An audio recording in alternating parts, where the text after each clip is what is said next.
everyone. I am Anukriti Chauhan and I welcome you all on this platform of Samyak. So guys, Samyak English का हमारा basically ये channel है जिसके ऊपर हम इंग्लिश में आपके टॉपिक्स को कवर करवा रहे हैं. तो इंग्लिश मीडियम वाले स्टूडेंट्स को जो भी इश्यूज होने वाले थे वो सब अब रिजॉल्व होने वाले हैं. In this particular class guys we are going to start with a new topic. आप लोगों ने अभी तक सारे शॉर्ट वीडियोस के टॉपिक्स देखे हैं and through these short videos we are trying to cover up the culture, then the historical perspective, and then we will shift towards the rest of the other topics associated with the Rajasthan, associated with your prelims examinations. Preliminary examination perspective से तो हम यहाँ पर course कर रहे हैं. अब mains associated अगर आपको पढ़ाई करनी है तो आप हमारे एप्लीकेशन कोर्सेज पर आ जाइए फटाफट से. स्टार्ट करते हैं हमारी आज की क्लास को जो कि बहुत इंपॉर्टेंट है और बहुत स्पेशल है. Before we begin, it's a request that please subscribe to Samyak Civil Services in English YouTube channel as you will be getting the notifications of the further classes that have been scheduled for just you all. And through these classes, you can get a direct connect with your teachers in the live sessions, and that will be really very helpful in your preparation, right? Yes, so the topic for the day is none other than the folk theatre. Rajasthan का लोक नाट्य, folk theatre की बात हम यहाँ पे कर रहे हैं. तो भाई फोक थिएटर में इंपॉर्टेंट चीजें क्या होती है, कोई बताएगा मुझे? मैम हाँ, फोक थिएटर राजस्थान का बहुत इंपॉर्टेंट है और मैम मुझे ये लगता है कि बेसिकली जो मतलब अपनी वाली जनरेशन है ना, ये तो फिर भी ठीक है, अवेयर है कि हमने कहीं ना कहीं पे कोई ना कोई फोक थिएटर देख रखा है. मुझे ये नहीं पता कि आने वाली जनरेशन्स कितना इन्हें चेरिश कर पाएंगी, और इनमें से कुछ फोक थिएटर्स तो आपने और मैंने भी नहीं देख रखे हैं. हम लोग भी भले कितना ही एक्सप्लोर करते हो, हमें भी आज ये बुक्स में ही पढ़ने को मिलते हैं कि अच्छा ये रम्मत है, ये ख्याल है, ये अभी भी प्रेजेंट है, ये उस एरिया में आज भी होती है. ये हम भी सिर्फ सुन ही पाते हैं. तो इन सबको समझते हैं और अंडरस्टैंड करते हैं और जो हमारे राजस्थान का रिच कल्चर है उसे अपने जहन में इस तरह से बसा लेते हैं कि भैया कोई एग्जाम पर्सपेक्टिव से नहीं, इसे तो हमें हमारी जानकारी के लिए, हमारी सूचना के लिए हमें पढ़ना है, राइट? तो स्टार्ट करते हैं पहले फोक थिएटर से, that is none other than that of the Khayal. तो क्या मुझे तुम्हारा ख्याल आया, ऐसा बहुत लोगों को बोलते हो ना. मैं पढ़ रहा था, पढ़ते पढ़ते मुझे तो ख्याल आ गया, मैं ख्यालों में खो गया. तो ख्याल एक तरह का राजस्थानी लोक नाट्य है ना. ख्याल पे बहुत सारे गाने हैं ना, कभी कभी मेरे दिल में ख्याल आता है.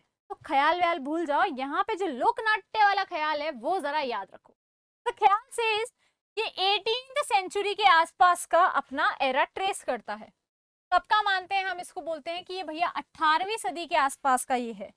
कब का है? 18th सेंचुरी के आसपास का.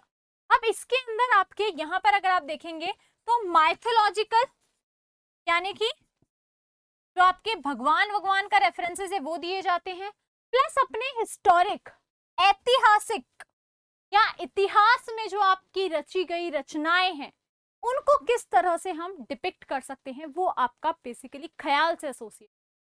They are the stories that are depicted through music. एक म्यूजिक चलता रहता है, दन दन दन दन दन, और उसमें आपका वो एक्ट परफॉर्म करते रहते हैं. कोई तो राम बन जाएगा, धनुष चलाएगा, है ना, और फिर वो म्यूजिक आएगा भन धन धन धन धन धन. तो सॉर्ट ऑफ एक म्यूजिक के ऊपर एक एक्ट जो होगा उसे हम ख्याल कहेंगे. And those act should be representing either the mythological character और द हिस्टोरिकल कैरेक्टर, राइट? इसके जो हेड होता है, जो ख्याल परफॉर्म करता है, उस हेड को हम कहते हैं उस्ताद. उस्ताद साहब आपके जो हैं ख्याल के हेड माने जाते हैं. ठीक है जी, समझ गए मैम?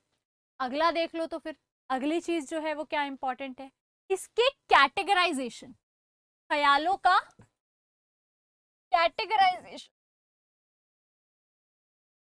पहला है कुचामनी ख्याल. कुचामन रीजन कहाँ है? नागौर में है. जो पुराना एंशिएंट के हिसाब से अगर हम देखें तो आपका अहिछत्रपुर है. क्या है ये? अहिछत्रपुर वाला रीजन. तो उस नागौर के एक फेमस आर्टिस्ट है कुचामनी ख्याल के, लच्छी राम जी. इनके ऊपर प्रश्न परीक्षा में पूछा जा चुका है, क्वेश्चन एग्जाम्स में पूछे जा चुके. तो कुचामनी ख्याल नागौर से लच्छी राम जी. ठीक है, ठीक है, समझ में आ गया है? बस इतना ही है याद करने का कुचामनी ख्याल में. अगला ख्याल आता है तुर्रा कलंगी. तो भैया बींद राजा को देखा कभी? कलंगी लगाते हैं माथे पे. ये रही, अगर दिख पा रही है तो ठीक है, नहीं तो जूम कर देते हैं एक बार थोड़ा आपके लिए. इस पिक्चर को थोड़ा जूम कर देते हैं, देखती हूँ मैं करती हूँ पता है या नहीं। देखो एक बार के लिए देख लो, खाली जूम करा है मैंने। ये जो चीज होती है ना सिर पे, हेड गियर की, तो हेड गियर के ऊपर यहाँ लगती है, यहाँ पे ये होती है कलंगी। क्या होती है ये? कलंगी। साफा तो आप सबने देखा ही है ना?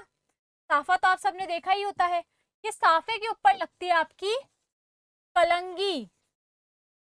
ये तो सिरपेच हो गया, तो क्या हो गया? सरपेच। ये हो गई कलंगी। ये ऐसी होती है, ऐसे फर से, ऐसी सी शेप होती है और इसमें फर से निकले हुए होते हैं, है ना? अक्सर ऐसे कहते हैं कि दूल्हे का जो अटायर है वो तुर्रा कलंगी के बिना अधूरा माना जाता है। क्या माना जाता है? दूल्हे का अटायर तुर्रा कलंगी के बिना अधूरा माना जाता है। एक बार देख लेते हैं। आई होप आपको पिक्चर तो क्लियर हो ही गई होगी। बाकी मम्मी से पूछ लेना कि मम्मी कलंगी क्या होती है। मम्मियों को पता होती है कि कलंगी क्या होती है ना? चलो, तो तुर्रा कलंगी भी एक ख्याल है जो मेल फीमेल एक सॉर्ट ऑफ आपका वेडिंग डिपिक्शन के ऊपर बेस्ड है। ठीक है, क्लियर है इतना? नेक्स्ट देखते हैं, ये भी सॉर्ट ऑफ ख्याल ही है।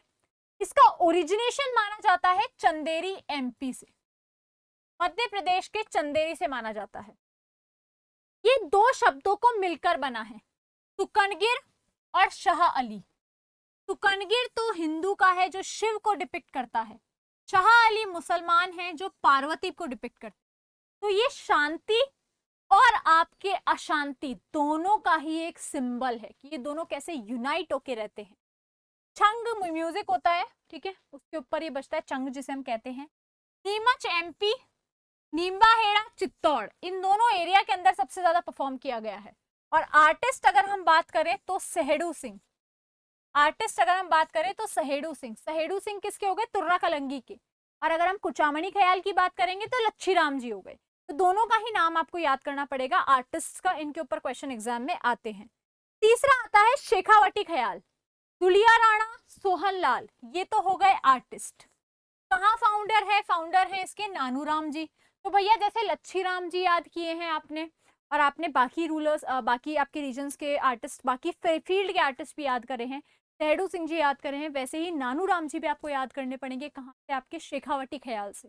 ठीक है, एरिया कौन सा है? चिड़ावा और चूरू वाला। एरिया कौन सा है? चिड़ावा और चूरू वाला। चौथा ख्याल देखते हैं, जयपुरी ख्याल। जयपुर में होता है, और जैसा कि हमने देखा है काफी सारे म्यूजिकल और उसमें भी कि जयपुर में वुमेन का पार्टिसिपेशन इक्वल लेवल पे होता है, तो वही वुमेन पार्टिसिपेशन का डिपिक्शन यहाँ पे माना जाता है। और बहुत ही इंपॉर्टेंट है कि इस जयपुरी ख्याल के अंदर विमेन का रोल विमेन पार्टिसिपेशन के साथ ही पूरा होता है। राइट, चलो नेक्स्ट देखते हैं, हेला ख्याल। इसके जो फाउंडर है वो है शायर हेला। सवाई माधोपुर और दौसा में ये होता है, जिसमें किसी को हम बहुत हेल हेल के, चिल्ला चिल्ला के बुलाते हैं। ए हेले मत, ऐसे कहते हैं ना, हेला मत करे, चिल्ला चिल्लो मत मचाए, हेल जाए थम जा रे, थम जा हेले मत, कहते हैं ना वे भैया तुम चिल्लाओ मत, चिल्लाए चिल्लो ही मत मचाओ। तो हेला ख्याल जिसमें सबको किसी को चिल्ला चिल्ला के बुलाते हैं, क्यों ऐसे कहते हैं ना, हेला दे, चिल्ला चिल्ला बुला उसको, है ना? तो वो हेला का मतलब क्या है आपका? चिल्लाने का ही रेफरेंस यहाँ पे दिया गया है। इंस्ट्रूमेंट है इसमें नगाड़ा और बम। कॉलिंग समवन वेरी लाउडली, हेला ख्याल। अगला आपका आता है अली बख्शी ख्याल, वेरी वेरी इंपॉर्टेंट, अलवर मुंदावड़ का है और फाउंडर आपके अली बख्श साहब है। ठीक है, नेक्स्ट देखते हैं आपका Kanhaiya Khayal. Kanhaiya Khayal is of Sawai Madhopur, Bharatpur, Karauli, Dausa. Meena caste के लोग बेसिकली इसको दिन में करते हैं, डे टाइम में ख्याल परफॉर्म किया जाता है, बाकी जो है वो आधे रात को भी होते हैं। किशनगढ़ी ख्याल किशनगढ़ का है, बंशीधर शर्मा आपके इसके आर्टिस्ट, बंशीधर शर्मा साहब इसके आर्टिस्ट, तो ये भी आप ध्यान रखेंगे। क्लियर है इतना? अगला आता है नौटंकी। अगला आता है नौटंकी। नौटंकी क्यों इंपॉर्टेंट है, कोई बताएगा? ये क्या कर रहे हैं बैठे बैठे? ज्यादा नौटंकी मत करे, है ना, ज्यादा नौटंकी मत कर, किसी की एक्टिंग करना, किसी की तरह प्रिटेंड करना। तो this has also 9 types of instruments, तो इसीलिए 9 इसका नाम रखा गया है। नौटंकी is 9 types of instrument. Hathras UP से ये ओरिजिनेटेड है इंडिया के अंदर, तो इंडिया के अंदर हथरस यूपी से ओरिजिनेटेड है और नाथाराम शर्मा का रोल है इसको ओरिजिनेशन में। ठीक है, भूरीलाल जी का है डीग भरतपुर से, ये हो गया राजस्थान के रेफरेंस। फेमस आर्टिस्ट गिरिराज प्रसाद, सुवर्णलाल, बाबूलाल, मनोहर लाल। एरिया भरतपुर, करौली, सवाई माधोपुर। भरतपुर में जो परफॉर्म किया जाता है वो आपका हथरस नौटंकी है। भरतपुर में जो नौटंकी परफॉर्म की जाती है वो हथरस नौटंकी, क्योंकि यूपी बॉर्डर पे है, ठीक है। बाकी करौली और सवाई माधोपुर में भी नौटंकी आपकी की जाती है। अगला आ गया एग्जाम्पल्स इसके कि इसके एग्जाम्पल्स क्या क्या है नौटंकी के। तो आड़ा उदल यूपी एमपी में किया जाता है। सत्यवान सावित्री, हरिश्चंद्र, तारामती, रूप बसंत, ये कुछ आपके बाकी रीजन्स में किए जाते हैं जो राजस्थान के प्रिविलेंट है। बाकी आता है रासलीला। तो हमें पता है रासलीला भैया कृष्ण से एसोसिएटेड है। इसे क्या माना जाता है, थोड़ा सा मतलब कनिंग फॉर्म ऑफ लव हम इसको कह सकते हैं, डिपिक्शन हम इसे कह सकते हैं। ये थोड़ा लेटेस्ट रिसेंट फॉर्म है, कहते हैं ना तुम करो तो रामलीला, हम करे तो रासलीला है। सही बात है भाई। क्या कहते, इसका मतलब क्या है कि भैया तू कोई काम करे तो वो तो राम जी समान बिना छल कपट के एकदम सीधा साधा काम है, और हम करें तो रासलीला। भैया हम तो कुछ भी करें तो वो कृष्ण की तरह तुम उसे नौटंकी में घोषित कर देते हो, तुम कहते हो इसमें छल या कपट है। तुम करो तो रामलीला, हम करें तो रासलीला, ये बहुत फेमस लाइन है ना। देखते हैं कृष्ण वाली होती है रासलीला, ठीक है। वल्लभ संप्रदाय के लोग बेसिकली करते हैं। फुलेरा जयपुर से सबसे ज्यादा की जाती है। कामन भरतपुर बेसिक रेफरेंस है। आर्टिस्ट है शिलाल कुमावत, हरगोविंद स्वामी एंड मोहनदास। नेक्स्ट आता है रामलीला। ये भगवान राम की कहानी को डिपिक्ट करती हैं। इसको डिपिक्ट करती हैं भगवान राम की कहानी, राम, सीता, हनुमान, लक्ष्मण, भरत, ठीक है। नेक्स्ट बिसाऊ झुंझुनू में होती है। एक तरह की साइलेंट रामलीला है। लोग एक्सप्रेशन से बताते हैं कि किस तरह की हरकत अब की जा रही है, कि उन्हें क्रोध आ रहा है, उन्हें प्रेम आ रहा है। तो सारे भावों को, हास्य भाव, सारे भाव या रस को आप कैसे डिपिक्ट करते हो, साइलेंटली डिपिक्ट करते हो, सिर्फ म्यूजिक से डिपिक्ट करते हो, ठीक है। फाउंडर है तुलसीदास जी।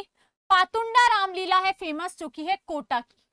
एक तरह की रामलीला की कैटेगरी है पातुंडा रामलीला, कैटेगरी है तो कहाँ की फेमस है, कोटा की। ये भी आप ध्यान रखिएगा। अगला देखते हैं रासधारी। रासधारी के आर्टिस्ट है फेमस मोतीलाल जी, जिन्होंने ही इसको उत्पन्न करने में बात की थी।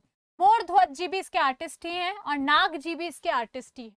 जैसे कि रामलीला और रासलीला अलग अलग होती है, वैसे ये दोनों का मिश्रण होता है, लेकिन इसमें भी बेसिक डिपिक्शन आपकी कृष्ण की स्टोरीज का ही है।